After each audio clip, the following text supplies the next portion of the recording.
I'm Kitten from SunSweetCooking, and today, guess what we're gonna do? Make homemade chicken stock. It's gonna be amazing. But if you remember, in my previous episode, we learned how to properly cut a whole raw chicken. And we're gonna use those bones to make the chicken stock.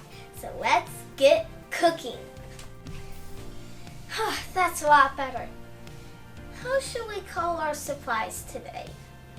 Since we're working with chicken, I say we do a bagak. Oh, nice, it came. Woo-hoo. So sometimes people might use a chef's knife for this, but that is not the right knife. What you'll want is a slicing knife, or as some people call it, a utility knife. It's small and is able to get between the meat and the bone. So first off, we'll start with one of our legs. So the thigh and leg bone should come out in one piece if you do it properly. What you'll want to do is carve out the bone, almost like in my past video of how we carved out the breastbone, but do not cut all the way under. You just want to show it. And it's okay to ask an adult for help.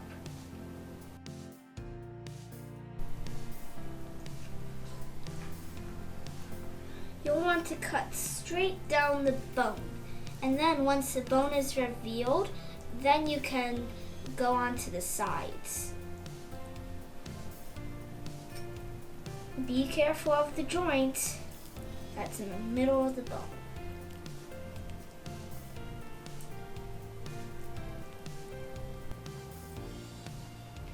And then, once you get it mostly revealed,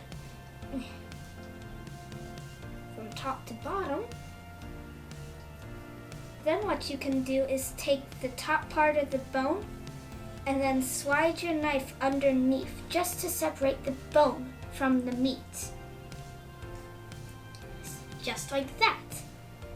Then you'll want to cut up and remove the bone.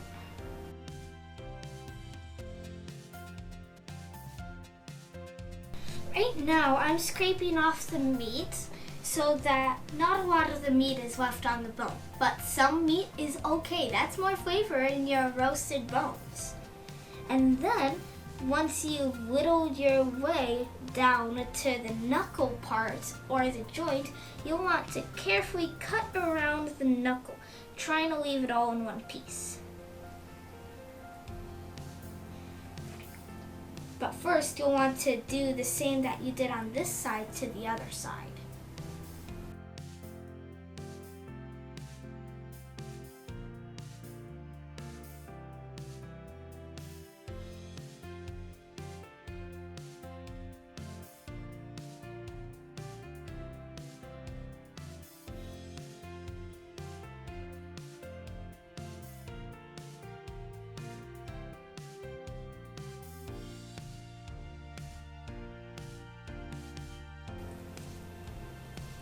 Once you reach the knuckle of the chicken, you'll want to cut around the knuckle.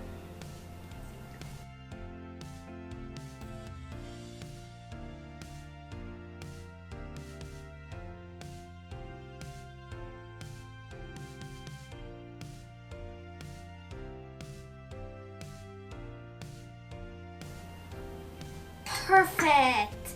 And then you'll want to put all of your bones off to the side. And repeat that to the other leg. 346 minutes later. I've put all my bones onto one baking pan and all of my skins onto another. Now, it may look like all my bones have multiplied. I have bones. They're multiplying. And I'm losing control. Oh, never mind. But I've saved some of my bones from previous meals because I like to cook all my bones at once.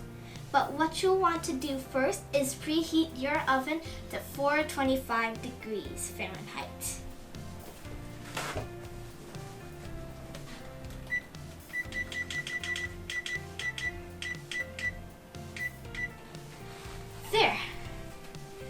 what you'll want to do is put some olive oil on your bones and skins and massage it in because they've had a rough day.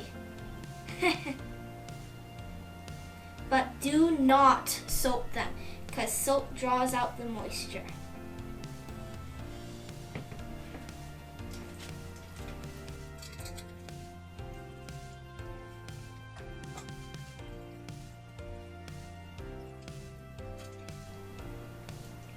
It may get a bit slimy, but that's okay.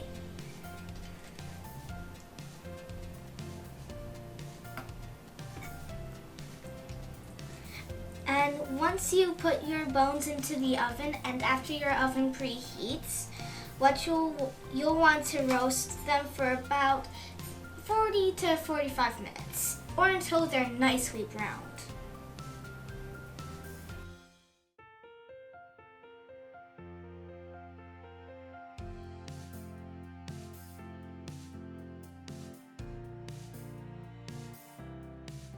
We're gonna take a quick peek at this.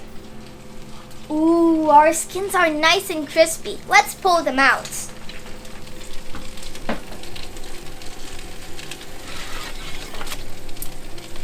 Be careful of the oil.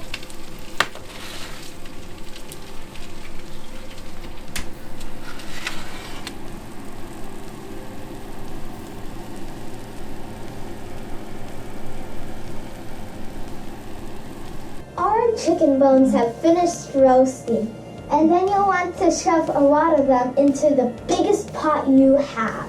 And it's okay to use several pots. After you finish shoving all your bones into the pots, you'll want to start working on your mirepoix. And a lot of you might be wondering, what's a mirepoix? It sounds like a made-up word, right? Well, it's not. It's actually the word for carrots, celery, and onions, or veggies that are put into a soup. And you'll need 2 to 3 carrots that we pulled straight from our garden. Don't worry, we washed them off. And then a few ribs of celery and a full yellow onion. You'll want to cut your carrots at an angle after cutting off the top and the bottom.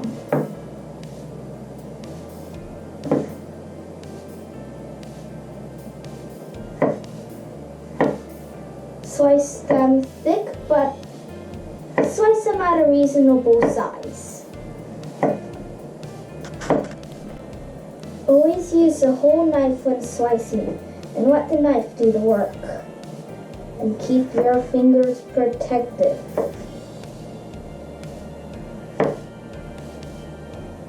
It's okay to ask an adult for help. Yum. This is why you should work with homegrown veggies. You cannot buy this flavor in stores.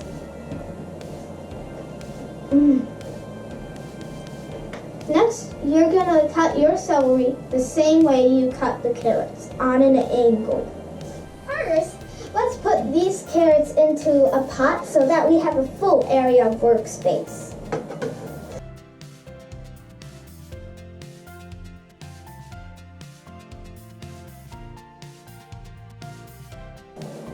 Now it's time to work on the celery. As I said again, make sure to slice the same way you did the carrots, but cut off the top and the bottom ends.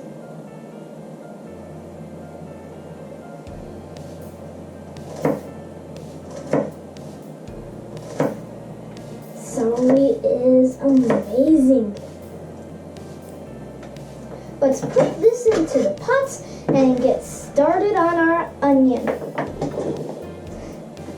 What you want to do for your onion is cut off the top, the bottom, then cut it in half, then cut the halves into fourths.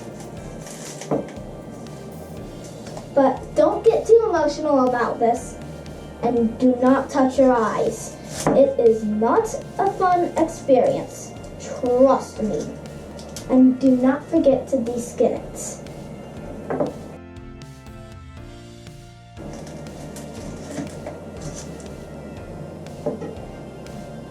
de-skin the onion. If you need to, pull away the first layer. Because nobody wants a full bite of skin. That's for sure.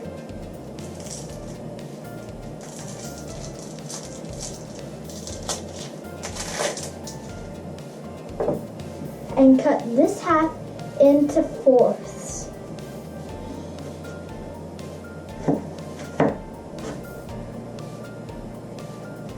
If you want to, you can cut it into eighths, but I'm not going to. And then you can place those in the pot.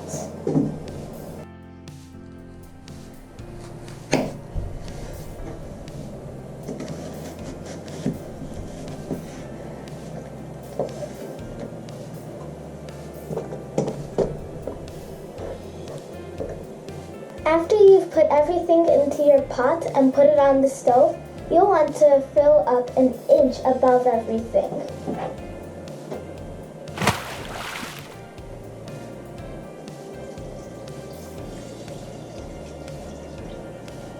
More, please.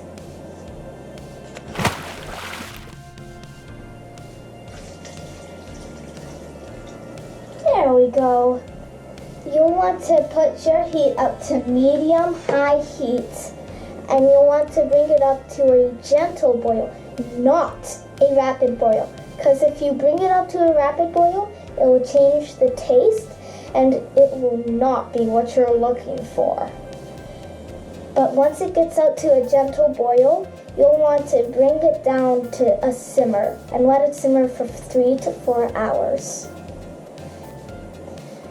And now, we play the waiting game until it becomes a gentle boil. Moments later. We're gonna check this out. Always be careful when opening it up because there's a bunch of hot steam pent up inside and you could get a nasty burn. Ooh, you can see a few bubbles popping up here and there. Just a little bit longer. 1 hour later. Let's take another sneak peek. Oh, what's this? We have some scum on the top. Some people will call this impurities, while others call it scum. But what it actually is denatured congealed proteins. It comes from the meat, not the bones. You'll just want to skim this off and put it into a bowl off to the side. This will pop up every now and then, so just scrape it off.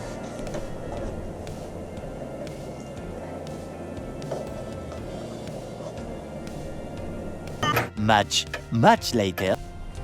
It seems like we have reached a little bit of a boil. Whew. It's almost at the edge. I'm going to keep the lid on. But we'll want to turn the heat down so that it reaches a simmer. And simmer for 3 to 4 hours. And while it is simmering, you can add any aromatics you want, like parsley or sage.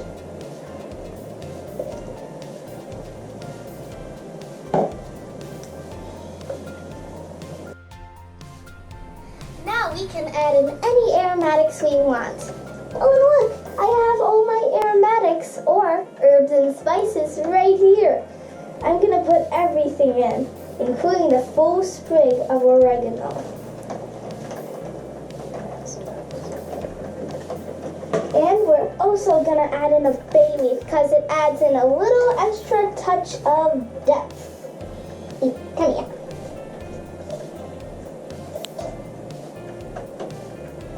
And make sure to push it all down.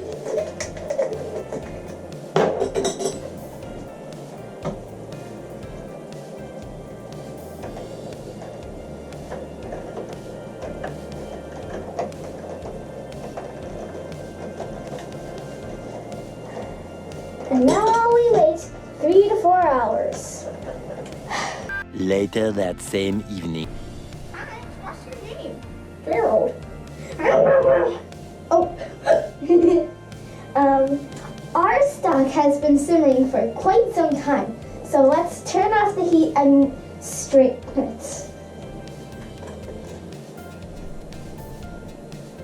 Be careful, it is heavy. It's okay to ask an adult for help. Then remove the lid and set it off to the side. There. Then you'll want to use a spider and strain out all the bones and the veggies into one of your bowls.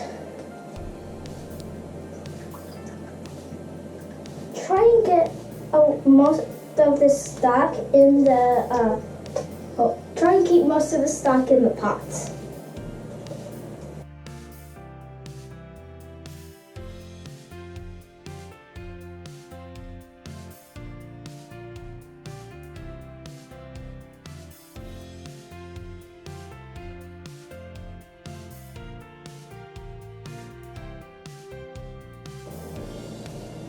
Come on, strain it all out. Now it's time to finally strain our stock. You'll want to take a ladle and ladle the stock into a fine mesh strainer. Make sure that you do not spill because this is very hot. If you look closely, you can actually see a lot of steam. Safe picking up the pot to strain it, so that's why I'm using a ladle. There is no shame in taking an extra step to keep yourself safe.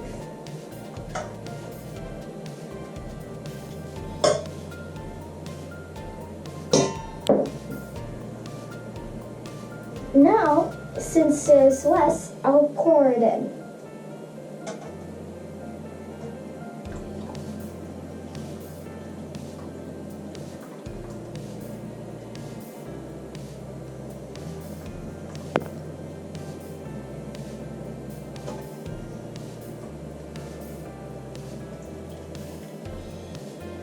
Oh, that smells so good. Yum.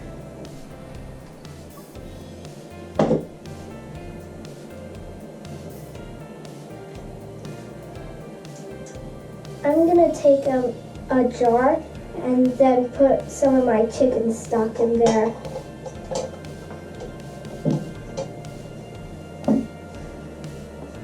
And carefully ladle it in. Now, we do not make ours with any salt, but you can add salt to the finished product if you want.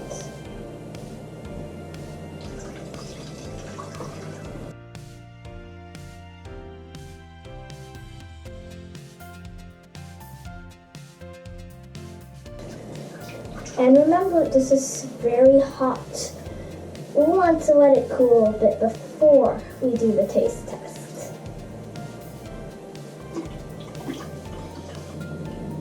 I like to use mason jars so that we can can them up and use them in later.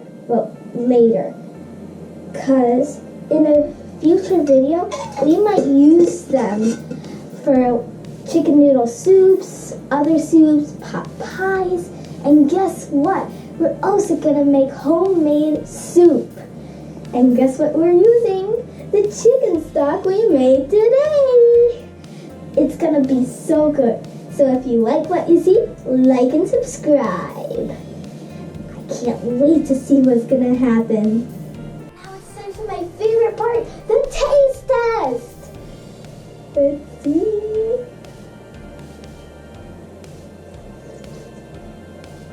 Ooh, I can taste those roasted vegetables. And the fresh herbs really make a difference. I know it's lacking on salt. I know it's lacking on salt, but you can always add salt. You can never remove salt.